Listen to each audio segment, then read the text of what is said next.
Thank you so much for joining. Welcome. We're really excited about the increasing interest in this webinar series, and so thrilled that so many of you are tuning in. In light of our new digital world, this is a series highlighting local climate leaders working in the Bay Area on issues relating to making our world more resilient. If this is your first time joining us, Greenbelt Alliance is a nonprofit based here in the San Francisco Bay Area, and our mission is to educate, advocate, and collaborate to make the Bay Area's lands and communities more resilient to a changing climate. Today, we are very thrilled to be joined by Melissa Jones, the Executive Director of the Bay Area Regional Health Inequities Initiative, BARHII. BARHII's mission is to transform public health practice for the purpose of eliminating health inequities using a broad spectrum of approaches that create healthy communities and economic prosperity for all. Her work focuses on the intersection of social determinants of health, social inequity, and well-being. Melissa is also an active community member in Oakland and serves on the Association of Bay Area Governments Regional Planning Committee, which advises on regional planning issues. Welcome, Melissa. How are you? Thank you. I'm doing well. Thank you. It's so great to see you, even if it's virtually. Let's perhaps get started. Could you talk a little bit about, just give us a background about yourself and where you grew up and what made you interested in health equity work? Sure. So I am truly bicoastal. I grew up outside of Boston and have lived in California all of my adult life, with a brief stint back on the East Coast, but mostly all right here in Oakland. Wow. And how did you get interested in health equity work? So I've always been interested. So I'm not a field or an industry person, right? So I've always been just interested in how people make their way. How we put our lives together, how we choose to live, what opportunities we have to take advantage of, and how we have more justice for more people in a society that can be really hard to live in. And so I've always been interested in the way that family combines with our opportunities at school, at work, and how that combines to make quality of life for people. And health equity is all about quality of life. It's about all of the things that intersect to create our health. So often people think about health equity, they think about it's about what happens inside the doctor's office, right? They think about health that way. That we have a disease or we don't. But actually, what the World Health Organization and others have shown as they've worked to raise life expectancy all across the world, and what has happened in the United States as we've raised life expectancy over time, is that what is a focus on these sort of social issues that are the true determinants of health, disease rates, how soon we die, how healthy and happy we live, or how sick and short we can live. And health equity really acknowledges that there's a big push that we can do to create better health for more people. Yeah, I mean, health equity goes so far beyond, the traditional thoughts around, what health can mean. Speaking of, this is a climate leader series, and I would love it if you could talk a little bit about, why climate change is a public health issue. Yeah, climate change is such a huge public health issue because our environment contributes so much to our health.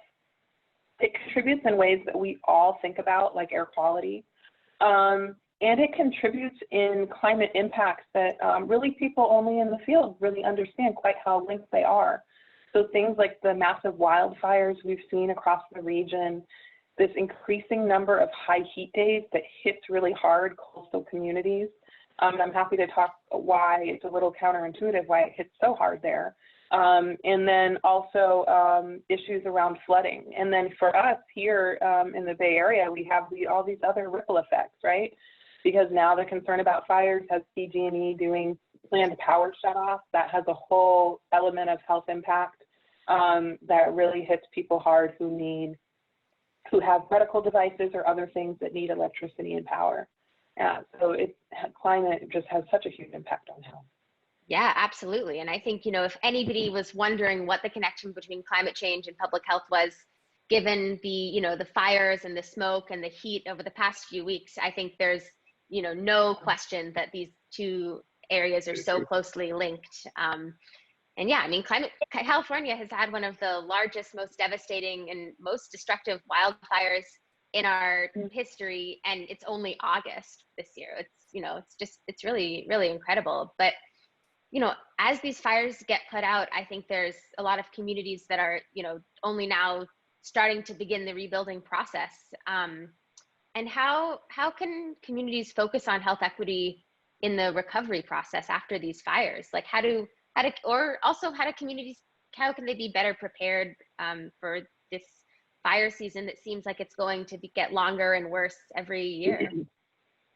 Yeah, so resilience starts to really, really matter for that. And what we find is that communities who are well connected, able to connect with each other, plan together, and then, respond together, do better in a response. And the importance of those relationships already existing is so important, because what happens in a fire response or a COVID-19 response is a very fast command structure gets set up to, as fast as possible, to respond to the people most in need. And the challenge with that is when we're responding really fast, we can respond in a way that is different between what we know needs to be done when we're thinking slowly, calmly, right, about something, and what we actually do. And so there are cases in fires across California where even places that have been used to translating emergency materials into multiple languages took 2 or 3 days to do it, right? Which is a big deal in an emergency. Yeah. Or there have been cases of really not paying attention to differences and disparities by race, and we know that there's really disproportionate impacts on a lot of these things.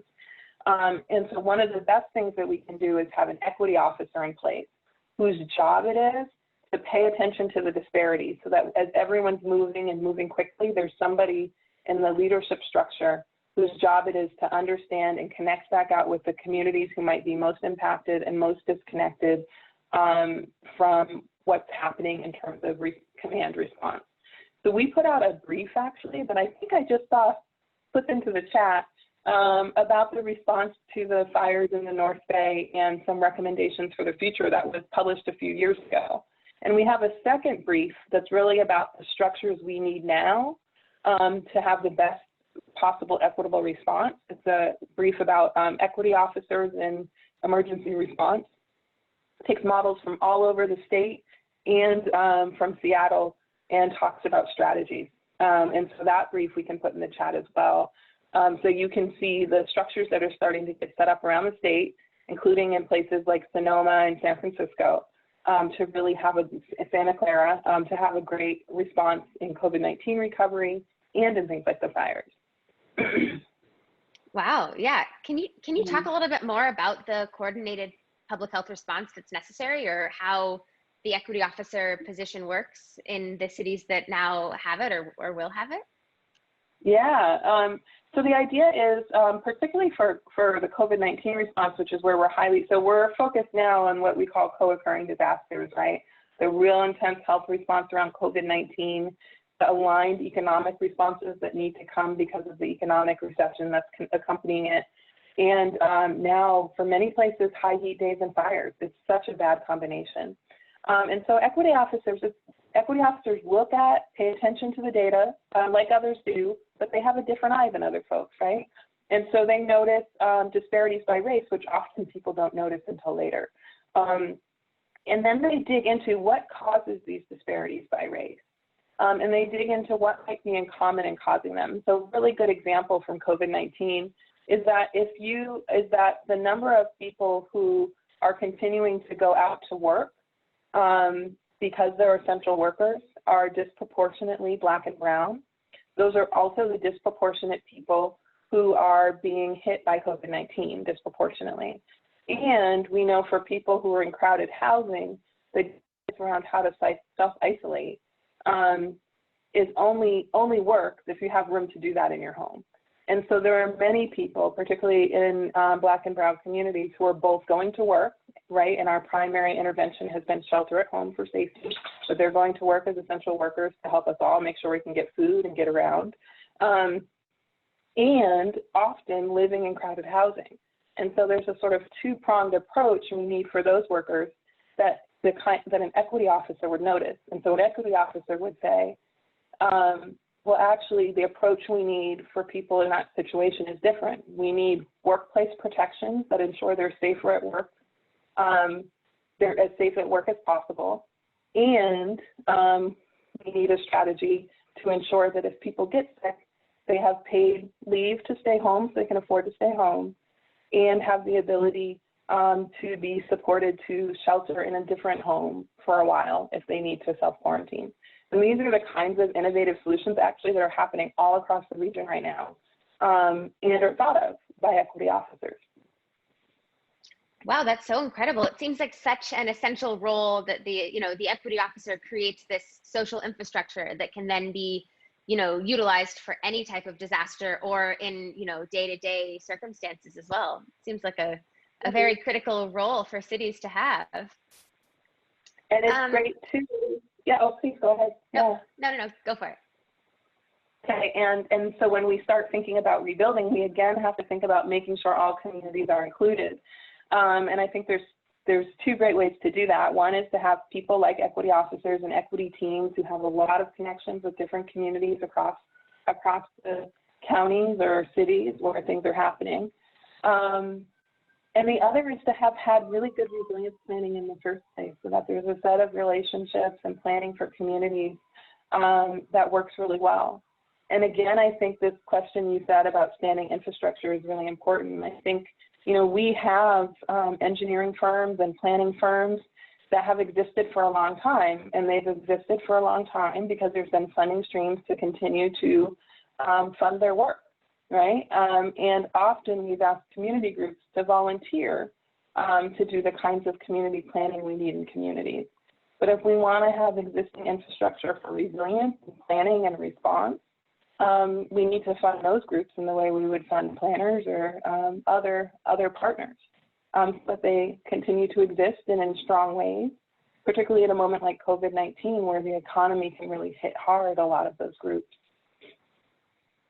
Yeah, absolutely. And, how has COVID-19 sort of changed the scope of your work? Have you guys, dove into different, beyond just working from home and everyone working remotely? Have you pivoted your work to focus more on COVID issues? Oh, have we? Yeah, our work is very heavy COVID-19 and co-occurring disaster, what we call response and rolling recovery. So immediately after shelter at home, that first week, we had hundreds of people convened via Zoom at BARHII to talk about what people would need immediately. We knew shelter at home was going to have some economic impact, and we knew there was a lot of information that people needed in the community. And so based on that and a series of conversations we had over that first month, we engaged a series of immediate response activities. And because we had heard from many people, including some health officers that are part of our coalition, that the response was likely to have a rolling nature, which we've all experienced this summer of opening and closing, that we needed a recovery plan that was going to adjust with changes in the environment. And so our first act was to immediately realize that there were many people who were already precariously housed, who could become housing unstable. And so for that, we supported eviction moratoriums across the 9-county Bay Area. There were places with incredible standing infrastructure of housing organizing groups that could move things forward quickly, and other places where that capacity didn't exist in the region, and where we supported making sure those eviction moratoriums got passed. The combination of really strong groups being able to do that a lot of places and some extra support in the places that need it, the Bay Area had 100% coverage in eviction moratoriums. We have done some similar work to bring the health voice to calls for the 2 weeks of paid sick leave. People need to stay home so that they can afford to stay home when they're sick, which is better for them and for their colleagues in their workplaces. And then also we did this campaign to make sure there were equity officers, that we could have a more equitable response to COVID. We now have a whole platform available for everyone to see that will soon be a report card for the region on how to, one, reopen safely and take good care of essential workers, two, to rebuild family finances and make sure small businesses continue to exist, and make sure people are able to get back to work, especially those who have been locked out of employment previously. And then three, really reconnect communities and socially and through mental health supports, because we know that there's been an increased number of adverse child experiences in this moment. And then our last piece is the piece that I think you all think a lot about too, which is about our resilience over time, and so building back better to what we've had so that we're stronger in our next crisis, and we see less disproportionality by race in ways that have contributed to our tenure differences in life expectancy. Yeah, absolutely. And what are some other ways that we can build back stronger? And I mean, I hope we never have another global pandemic and lightning fires and smoke all at the same time. But if that were to happen again, what are ways that we could be more resilient in the future? Yeah, I think the problem is hopefully we will never have those three together again. But the problem is we've had what I would call a slow burn crisis for much longer than that. So we've had 10-year differences, in some counties 17-year differences in life expectancy when you combine race and low income in the Bay Area for a very long time. And so when you have a crisis for a very long time, people stop noticing it, right? We had it with high school graduation rates. We have it with climate change, right? People can put it out of their minds. They think it's the normal way that things are.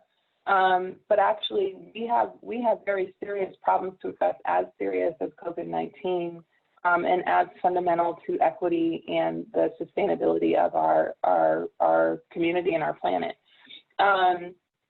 And so I think there's a few things that we can do that are really important. I think we need to make sure that we move towards a system, and I know you're working on this too, where people can afford to live healthy lives. And a big component of that is how much it costs to live in housing in the Bay Area. The Bay Area has seen really high rates of homelessness. Those are related to the high cost of housing. We have also seen many people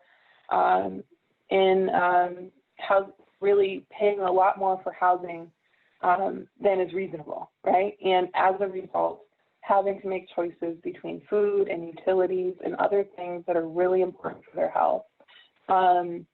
And so really trying to take down the cost of housing so we don't have these unhealthy trade-offs. So people don't need to wait for their income tax check to get their health care coverage, to help get their health care or their medicine and prescriptions.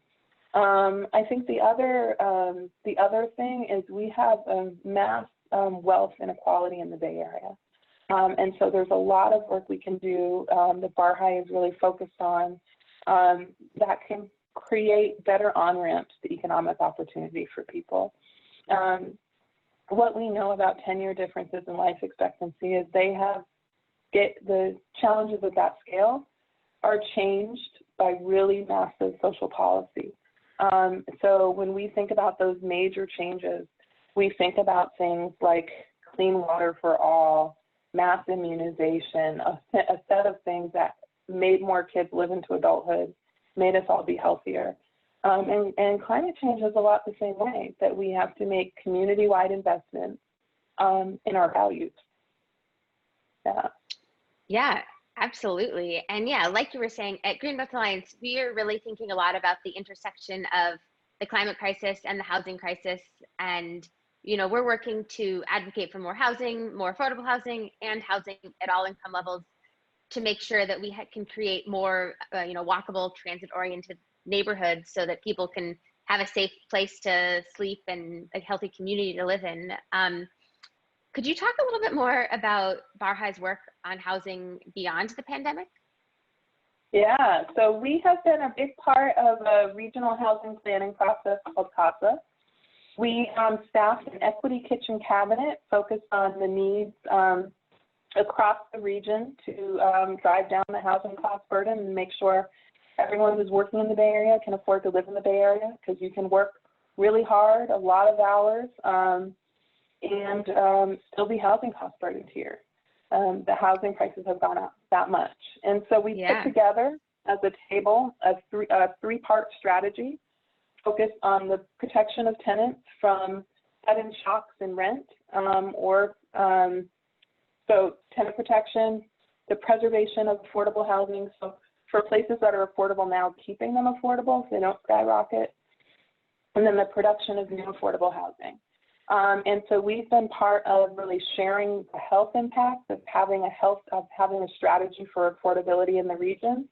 And we've supported the campaigns, including the anti-rent gouging campaign that passed statewide last year that was so important. We also have paid attention to communities that have had strong volunteer activism, and we're looking for more community capacity and support. And so we've supported a group, Vallejo Housing Justice Coalition, to find their seed funding to get started. And they were able to, when a Reliant Property Group came in and purchased 2 big apartment buildings in the area and served everybody with 60-day notices of a doubling of their rent, they went to the council and the mayor and got a cap put on how much rent could double, which is a really important signal to other investors, so that it didn't become a place where properties were coming in, being flipped, and hundreds of people were becoming homeless at a time, right? Which is really the kind of thing that happens when you raise the rent that high, in a time when rent is so high that it's hard for people to find new housing. And so they were able to do that. When COVID-19 hit, which of course we didn't know would happen, they got one of the first eviction moratoriums in the region passed to support them. That's incredible. Yeah, it was great. And then that eviction moratorium bumped up to be a countywide strategy for them. And so we think that kind of work is really important to be able to support residents who are really energized to do the work to get it done, and to create more room for health in their community. Wow. Yeah, that's incredible. And so we've talked a little bit about your fire work and the housing work, but we haven't really dove into sea level rise yet. And I was wondering, I know you've been very active in the Adapting to Rising Tides program with BCDC, but I was wondering if you could talk a little bit about your sea level rise work. Yeah, so this is such an important issue for so many communities, and I know it's one you're thinking about too. And this one is really a planning process. And so it's a great opportunity to bring in communities that aren't usually in a sea level rise process, and really have them be part of the planning. There's this incredible overlap between the communities of concern for health equity and life expectancy, communities of concern for sea level rise, one of the things that we want to do is tie health and sea level rise so that people have an opportunity to comment on and plan for both at the same time. Through Adapting to Rising Tides, we supported 2 community groups. We looked across the region at the overlap between health needs, some climate impact needs, and sea level rise, and found communities that really were communities that had multi-risk, and also the community partners with the energy and capacity to work on them, and supported them to be active leaders in the planning process. That's been really powerful, and so we're now part of another a shoreline planning process that really is about helping bring that idea to scale, to have more community groups resourced, just like planners are, to be an active part of engaging communities in the plan. And we know that's really important because plans are as good as the support they have behind them. And community groups that are used to organizing, used to paying attention to equity, are really good advocates to get things implemented. Yeah, absolutely. It's so important for the community-based organizations to be part of this process and to know, have the tools necessary in order to advocate for things they need related to sea level rise and other climate impacts. Can you talk a little bit more about that? You know, what communities did you work with, and you know, what came out of that process? Yeah, so we worked in East Contra Costa County and in East Palo Alto. Those processes named a variety of combined social and more environmental concerns to be addressed. And we actually think that's where resilience comes from the combination of the two. I spoke to someone earlier today, and we were talking about COVID-19, and she was talking about what she thought people should do. And there's a difference between what people should do and what they do. And so human-centered design is really important, right? And I think the combination of having those two community groups that really can think about the range of things that we need to make, to encourage the choices we want is really helpful, especially on a long-term issue when there are short-term needs. Yeah, absolutely. And for those interested in learning more possibly about the East Palo Alto work, I'm chatting with Violet Faina from Actera in a few weeks as part of this series. Oh, great. So I imagine we might be able to talk in a little bit more detail about that. And, you know, as one of my last questions, I'm curious, you know, what do you want rising climate leaders to know about your work, or about, you know, how to make the region more resilient? Yeah, you know, I think the most important thing in this moment is everyone using their unique view on the world to lead in ways that are important towards equity. You know, we have all grown up in different ways that have sensitized us to different parts of inequity agenda, right? Some people grow up and really pull for and notice the underdog. Some people grow up and really notice the ways that certain issues are being framed that maybe aren't the way that we need them framed. I think it's really important for us each to find and hone our vision around equity and then bring it forward on whatever process that we work on. And I think that there's a way that all of these seeds add up. And I think we're seeing it now. The massive protests, the energy around COVID-19, things really are, many people from many different walks of life are really in a place where they are activating. And I think that kind of activation is what we need. And then we need to activate in groups like Greenbelt Alliance, like BARHII, so that we have unified strategy to drive forward the policy changes that we need. Yeah, absolutely. I think that's so important. And I know on behalf of Greenbelt Alliance, you know, we look forward to working with you to help create those unified policies for our region. And yeah, with that, I think we are about out of time. So yeah, Melissa, thank you so much for joining us today. It was so great to chat. 30 minutes goes by so fast, but it was so great to learn a little bit more about your work. And for those interested in learning more about Melissa's work, you can go to barhi.org. I believe it's being in the chat. And this webinar is being recorded and will be available on our YouTube channel shortly. For those new to Greenbelt Alliance, we're a nonprofit organization supported by donors like yourself. If you would like to learn more about us and have fun doing it, you can join us for our virtual gala on October 14th as we virtually toast to a shared goal of creating a more climate resilient Bay Area.